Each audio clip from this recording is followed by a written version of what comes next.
Lindsey here with Inside Out Strength and Performance. Today I'm going to be talking about the Knack. So this is a strategy that we like to give for clients that we work with that experience stress, urinary incontinence. So a lot of words basically just saying you're leaking with activity, leaking with exercise, leaking with cough, sneeze, laugh, lift, any of those types of things, walking up the stairs, pretty much any activity that you have leaking that's unwanted. So this strategy is a great way to kind of retrain those muscles and manage the pressures better within your core system to be able to take on the load and that activity and work up to progressing to be leak-free, leak-proof. So what you want to think about with this one is that it's a really strong pelvic floor contraction, but you're going to be doing it with certain timing. The timing is key, that once you actually get those muscles to recruit, it has to be at the appropriate time to be effective and efficient. So when you are just about to cough, you want to think about lifting the pelvic floor. So that's lifting that space between your legs.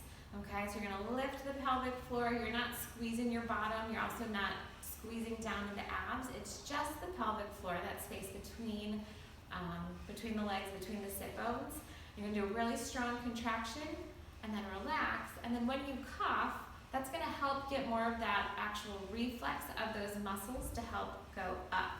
So bring awareness to this too as you're doing different activities. If you feel like, one, can you feel where those muscles are? Two, what are they doing? Do you feel like they're just kind of relaxing and letting things go? Or are they actually trying to help maintain that core system of pressure?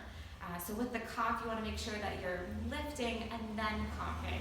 So lifting that pelvic floor and then coughing.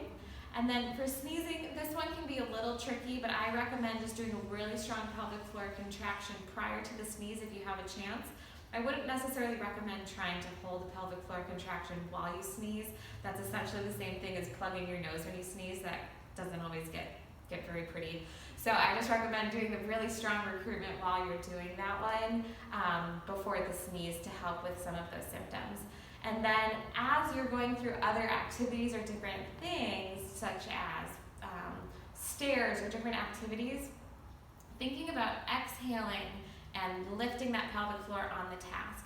Now, this doesn't mean that every time that you're doing these activities, you need to be contracting your pelvic floor, but initially we want to make this a very conscious effort so that eventually it becomes more subconscious, and that's when you don't have to worry about thinking about what your pelvic floor necessarily is doing. It's been retrained from kind of that motor planning standpoint to actually be working for you and not against you and leaking. So, for example, if you are leaking with like jumping jacks or just jumping in general, if you're jumping rope, for some people, I like to tell them, go to the point where you feel like the most vulnerable or where you're getting the most leaking symptoms. That's where you want to start.